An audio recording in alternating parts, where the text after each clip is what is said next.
I wanted to introduce you guys to underconsumption core, which is the fight back against overconsumption core. Duh.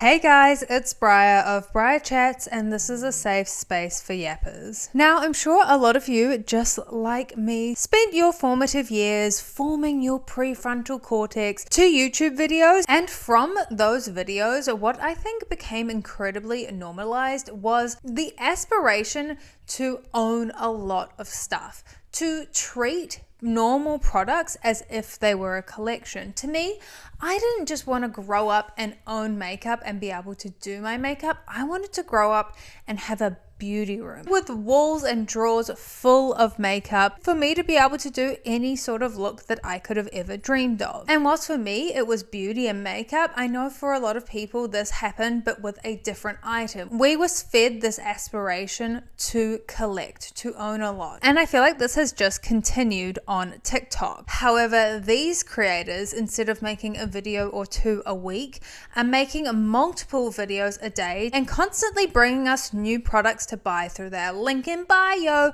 or their TikTok shop. And like with everything else on TikTok, of course, this had to get a name, and that is the name of overconsumption core. Well, watch out, overconsumption core, because underconsumption core is here to fight back. And what I wanted to yap with you guys today, because I have seen this huge rise and almost hunger, if you will, for this underconsumption core and for this change in perspective on how many things we own. So if that sounds like something you're interested in, stick around and let's get into it. Now, before we can even get into the underconsumption core of it all, I feel like we need to dive into the overconsumption core, because to me, the underconsumption core, don't take a drink every time I say core. I think the apple's running right to the core. I feel like we need to investigate how we even got here. What caused this extreme reaction? I don't blame the YouTubers for this overconsumption because they were just a part of the situation. It was like something that just kept escalating and getting bigger and bigger because all of a sudden this PR and product was no longer just getting sent to magazines, but it was getting sent to your favorite influencer. And over time, a PR box was no longer enough. We needed to make it more spicy, more exciting. Fireworks had to come out of it. It had to sing to you. You had to get a drone with your lip pencils in a PR box to be noticed. And I think it just really snowballed to get our attention to buy the thing. I don't blame YouTubers because the same thing, if not more so, has happened on TikTok, where TikTok influencers post a lot more than YouTubers did, so they are promoting more products. They have the ease of the link in bio. They have the ease of the TikTok shop. And most notably, brands have the ability to, after the fact, buy their video and turn it into an ad. So there are all of these competing factors to encourage influencers of back in my day and today's day to continue to promote product and promote more and more product. Equally, I feel like with Shein and lockdown and things like that, there was this kind of perfect storm where we were using shopping to cope and just trying to get by. And all of that together, I feel like has just created what we see now, where instead of owning a perfume, you own a perfume collection. Instead of having a pair of sneakers, look at my shoe wall. Instead of owning a Stanley Cup, look at my rainbow Stanley Cup wall. So I wanted to start with a few videos to just elaborate on the overconsumption before we get into the underconsumption and what has caused this to be a trend that we see now. So I first wanted to show you guys this video to just demonstrate the Shein aspect of it all and the shopping online aspect of it all. I love this question because then I get to talk about this. This is the amount of clothes produced by H&M, Zara, Boohoo. Awful fast fashion companies, right? We don't like them. Stop buying from them immediately. This is Shein. Yeah, so that's why we're talking about Shein. Just like the sheer volume of clothes that comes out of this shitty company is so excessive, and that is why we're talking about it. This is also bad. I wouldn't recommend buying from any of these companies because they all exploit people and the planet. I would recommend anything else but fast fashion. Swapping with friends and family, like getting clothes secondhand, repairing using what you already have, any kind. It's just like buying less crap. But this This is why. The fast fashion aspect of it is like a whole other video, and last year I think it was, I did a video on Shein and when they did the brand trip and everyone's reaction to it. But I feel like this graph is a pretty good example of the exponential growth of things that we consumed. People buy a lot from Boohoo, H&M and those types of shops where it's something cheap. You maybe only wear it a couple times, but that's okay. It was $10 from H&M. To see how much bigger, or how much bigger of a scale Shein is, kind of demonstrates, in part at least I think, how much stuff we've been encouraged to get and how easy it was to get that stuff, because Shein made it so easy. Now to me that kind of shows you the consumer side of it, but I did want to show you a couple of videos showing the TikTok side of it and the influencer side of it. So I do have a couple of compilation videos of the state that some influencers have found themselves in because they are constantly promoting products. So let's watch some of those just so you guys can truly see what the extreme was to call for the underconsumption core.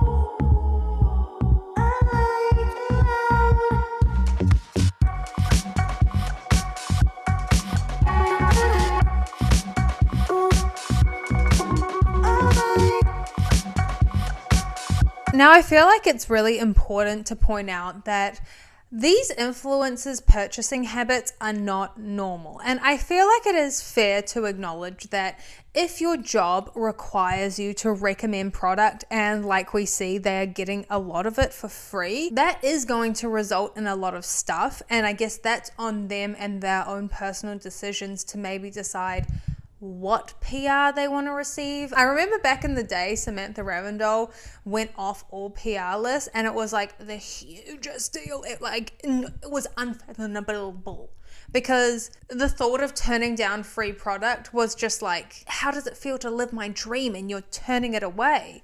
But it's because of things like this. It's because it gets so out of hand. At some point, if you're going to be a successful influencer, you are going to have more product than you know what to do with. You are going to have product coming out your ears, coming out from your bed frame. Oh my God, we got another one. Hey, bud. Well, and just like we saw with YouTube and the fight for attention when it comes to new products, I feel like it's deja vu with TikTok. We're seeing the exact same thing again. It's giving flashbacks to those videos that Tati would do where she had boxes filling her background doing those unboxings.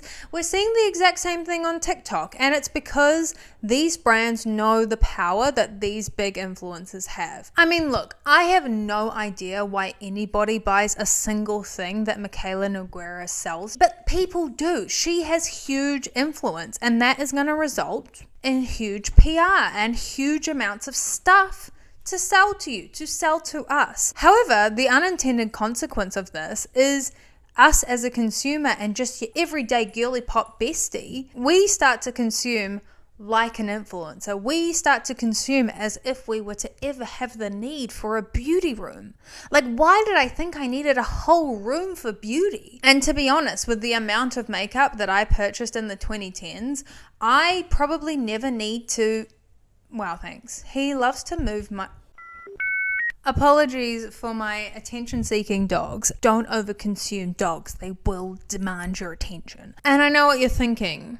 Get to the bloody point. Okay, fine. I'll get there. Just like clockwork, I've laid down the groundwork. What is only a natural reaction to this overwhelming feeling, to this inability to keep up, because there is always going to be a new drop. There's always going to be a new release. You can't just own a drink bottle anymore. You have to own the rainbow of them. Underconsumption core. It is the natural pendulum swing to this overconsumption and to this mass brand fight for our attention and for the influencers to be incentivized to get our attention. I wanted to introduce you guys to underconsumption core, which is the fight back against overconsumption core. Duh. Trash. This is your sign to get rid of all of your Stanleys because the new Can we stop? What if we actually use our recyclable water bottles, what they're for, to be reused, and stopped making a new trending water bottle every 6 months? It's so annoying and it is so bad for the environment. Our planet cannot handle this level of overconsumption, and it's influencers and businesses like this that just make it so much worse. Just use what you have. Oh my God, it's not that hard.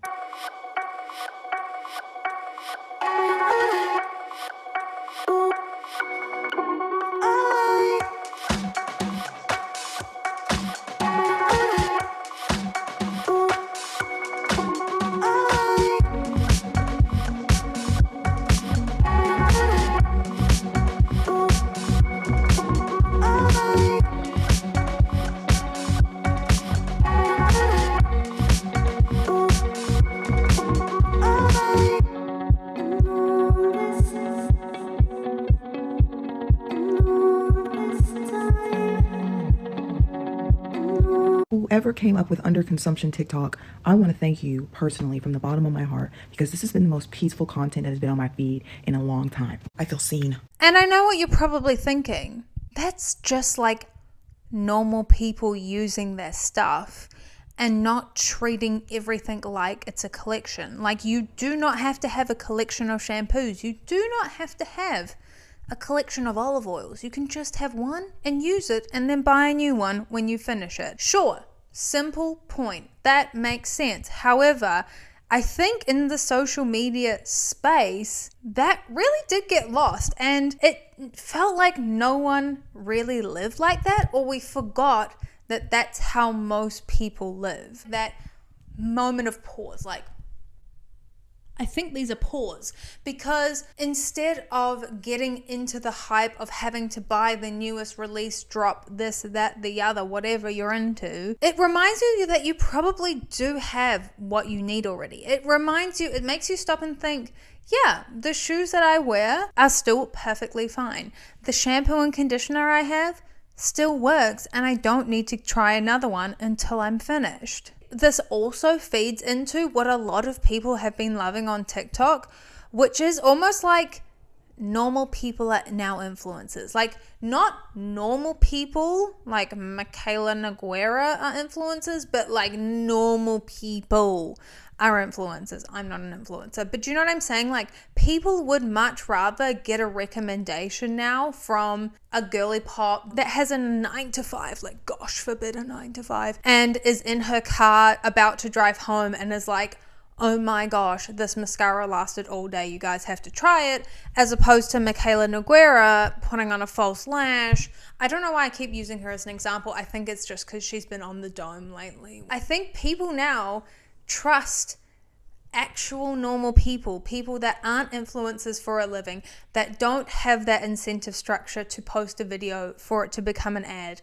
to post a video because they got sent free stuff, to post a video because they want you to click the link in bio. Instead, trust people that actually feel like they're recommending something because they like it, or following those influencers that aren't these ones, following the influencers that it's like, I trust this person because they actually put time and effort into what they're recommending. They're not on these massive PR lists. So when they're recommending something to me, it feels genuine and it feels like this is something they use in a real person life. And I think the other thing that it has reminded people of is like, it's okay to not get the latest and greatest thing, because there's always going to be another latest and greatest thing. There's always going to be another Stanley Cup color. There's always going to be another eyeshadow palette. There's always going to be, I don't know, another Crocs. Although I really want the Cars Crocs, guys. I'm not going to lie. Can you still buy those? I don't know. But do you know what I mean? Like, instead of feeling that panic because you're going to miss out on something, being like, you probably have a really good version of it already and just use that. You probably have cool white sneakers. They're just not the ones that Teen Vogue, I don't know why I said that, I sound like such a boomer, but they're not the ones that the influencers told you to get for this fall, 2024 fall. 2023 fall's sneakers are still good. But anyway, of course, this has led to a lot of dialogue around it, because whilst yes, it's been refreshing, a lot of people are like, this just feels like normal people using normal stuff normally. And so let's hear about it. Underconsumption core is so meta. Naming something that's really just normal shopping habits and then seeing it trend online as something refreshing is wild and could only ever happen on TikTok. The trend is described as a new lifestyle trend that has encouraged thousands of people to show off their empty bottles of everything from shampoo to face creams in an effort to highlight their resistance to throwaway consumerism. This was birthed out of a frustration people on TikTok have with the normalization of mass consumption. It can be really polarizing to open TikTok and see the overwhelming amount of fashion, beauty, and home products that are shoved in your face, when in 2024 it's been really well documented how damaging our rate of consumption is on the planet. Or from another perspective, it can be really draining to have products shoved down your throat mid-recession. With social media shifting towards recommended-based algorithms, where your feed is made up of content that's similar to other content that you've liked, it means that the products that we're being shown aren't even of real people in our lives. The consumption habits that we watch on apps like TikTok seem normal due to the rate in which we witness them, but step away from the app and no one in your personal life would have a medicine cabinet half that full. Trends like overconsumption core that promote the average non-influencer to share on the app is such an interesting shift away from what we've seen social media become in recent years. The influencer economy is quickly becoming a mini Hollywood, and TikTok is becoming the new Netflix. Encouraging people to share the reality of normal life really helps other people model their idea of normal or share it on a greater sample size. And when it comes to media literacy, that is greatly beneficial. The name overconsumption core is hilarious as it implies that these examples are anything other than normal. However, like any other trend on TikTok, they have this really weird requirement where they need to be categorized and named. A name gives the trend gravitas, a social identity, and if you're lucky, virality. The need for a name further exemplifies the rate of consumption on TikTok, whereby trends are so fleeting that they have to be named so they can quickly be labeled as good or bad. This allows users on TikTok to think very literally and without much questioning. For example, overconsumption core would be very directly linked to anti-mass consumption, which is linked to sustainability, which people would know they feel X way about. Bam, bam, bam, bam, just by giving it a name. In saying this, the prompt to buy less and more intentionally is a positive one. And being intentional is also an idea that's been left out of conversations around personal style. Old Loser in Brooklyn made a brilliant video linking overconsumption core to the mentality of some of the most stylish women in recent history and how money really can't buy style. Overall, this trend is a positive one. It's just a very meta realization of where we're at in the way of media literacy. And whilst I do agree that it's a very TikTok reaction to a situation, it's given a name. To me, it feels more tongue-in-cheek because it's not really underconsumption, it's just using what you have. But I guess when the name overconsumption is what is being put on all of these influencers, it has just kind of naturally been named that. I personally don't think that people think that they're being super minimal. I think people are just trying to appreciate what they have and show a more realistic view of what an actual person owns instead of what influencers own, and trying to aspire to that. I feel like she does raise some good points, but I don't think that people had malice behind the post, and instead it's just the way that TikTok reacts to things. This is kind of hilarious. And so I have this money coming my way and I was like, oh my God, like I did such a good job. I should totally get myself a gift, right? So I was like, okay, good idea. I'm gonna get myself a gift. What should I get myself? And I was like, wait, there's like literally nothing that I want. Like, I don't want anything. It was weird. I was like, maybe I should even just like get myself like a crumble cookie, like something. And I was like, but I don't want a crumble cookie. What do I actually want? I want to own my own New York City apartment. That I want. That's not in my budget right now, but that's what I want. And I was kind of like, you know what I want right now? I want to go home, get in my robe, watch Netflix, and eat pizza for dinner. That's what I want. So once you start training yourself to not like impulse shop and you start really only getting things that you absolutely love, you want for less. What I think I really appreciate about her realization is just like raising the bar for the things that you buy, especially when you acknowledge that you want to one day make a really big purchase like an apartment. But I also think equally for people, it's like, it's spooky out here, guys. Like, it's scary. The recessionation of it all, the state of the world of it all, the cost of living crisis of it all. We have to raise the bar for things that we buy because I feel like people don't have that income, that disposable income the way we did in 2020. And equally, when it was 2020, we weren't going anywhere. The only thing we could really buy was things. We couldn't go out and experience things. We couldn't save for holidays. Maybe some people saved up for a house, but I think a lot of people spent their money on things, whereas now the state of existing is different, the cost of living is different, and people have different values. People want to experience things, spend time with family, make memories, buy a house, invest.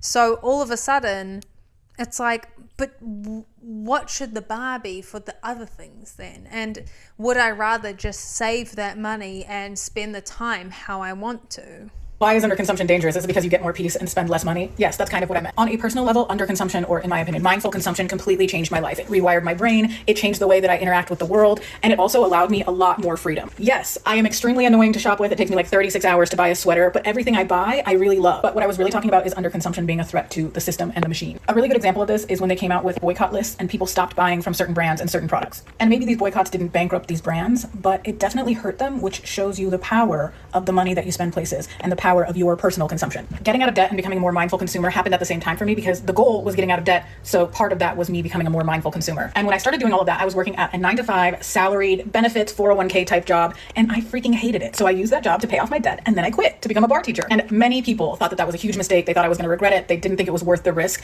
But here I am teaching bar. I own my own business. I set my own hours, and I don't work nearly as much as I did when I was working a 9-to-5. Because I have more time and flexibility, because I'm not spending money to keep up with people who I don't even like, I am able to work on my mental health. I'm able to find hobbies, and I'm able to do a lot more community work and volunteering that I wouldn't be able to do because I wouldn't have the bandwidth. By consuming less, I was able to speed up my timeline for quitting my job, for starting my own business, for working less, for being a better community member. I work with community fridges. I TNR cats. I'm able to extend my energy to people in my community instead of spending money on things that I don't like. This conversation is also a little bit related to the childless cat lady conversation we've been having for the last 2 weeks. Becoming a more mindful consumer on a personal level could completely change your life. And a collective of people becoming more mindful consumers could change a lot of things. And that's why I said it was a little bit dangerous. And I feel like what she said to me is what I really like from this trend is that now the things you buy, you actually really love, and you actually get the satisfaction of making a purchase and bringing something into your life, into your collection, into whatever, as opposed to the keeping up with the Joneses of it all. Like, clearly,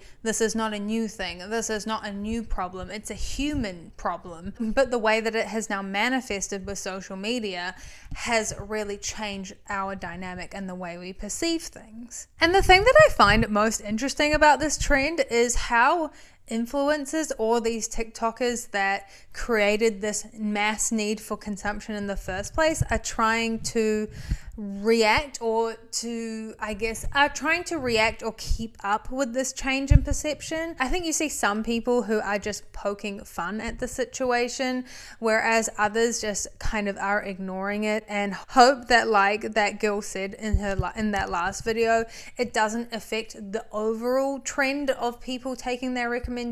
Because at the end of the day, I don't blame influencers for being a product of their job and what their audience in one way or another have kind of wanted from them, because they wouldn't be recommending stuff if we didn't want them to. I think it's just the rate and the bar for what they recommend, because if you only buy things you love, like imagine if influencers only recommended things that they truly love, that they truly use it. They don't have to use it every day. I think when you're an influencer, it makes it almost impossible to meet that bar because you're receiving tens if not hundreds of packages weekly, and there is this expectation from this relationship you have with these brands that you promote the product. So whether you find your favorite thing, I think for the influencer, the bar it's hard for them to reach that bar. Now, like I have mentioned, there definitely have been some criticisms of this trend. I think a lot of it comes from just people being like, that's just being a normal person. Like, why are you patting yourself on the back for it? But I do think sometimes, especially when you're young and you're on social media and you see all of the stuff that people own, it is refreshing and it is helpful and it is nice to see a different opinion. Hey guys, editing me here. So I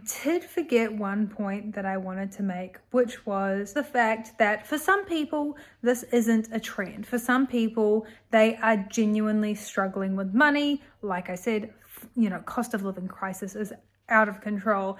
And for some people, this is an acute trend. This is their life, and they have to use every little thing that they have because they can't afford to just get something new. And I think that is a really fair and valid criticism. However, I don't think that when people were posting this content, they were being malicious about it. I don't think it was their intention to romanticize not being able to afford things.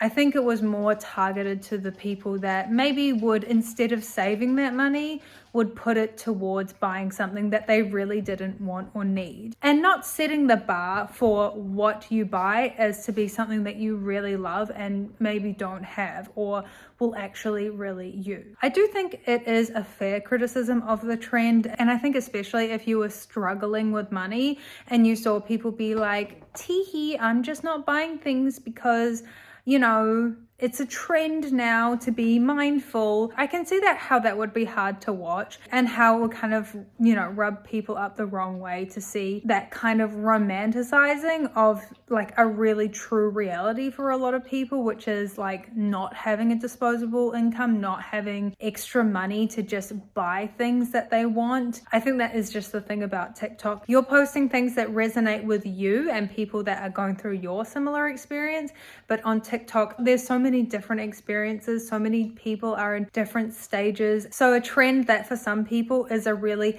healthy and helpful reminder, for other people can feel insensitive. I did want to add that in there just as a note of a criticism that has been brought up. But yes, back to past me. Always got to forget to talk about something. It's just my thing. Honestly, I feel like the criticisms mainly come from the fact that it's almost like you're romanticizing just using products normally. But I think that is what social media does. It's a romanticization. Is that a word? Don't think so.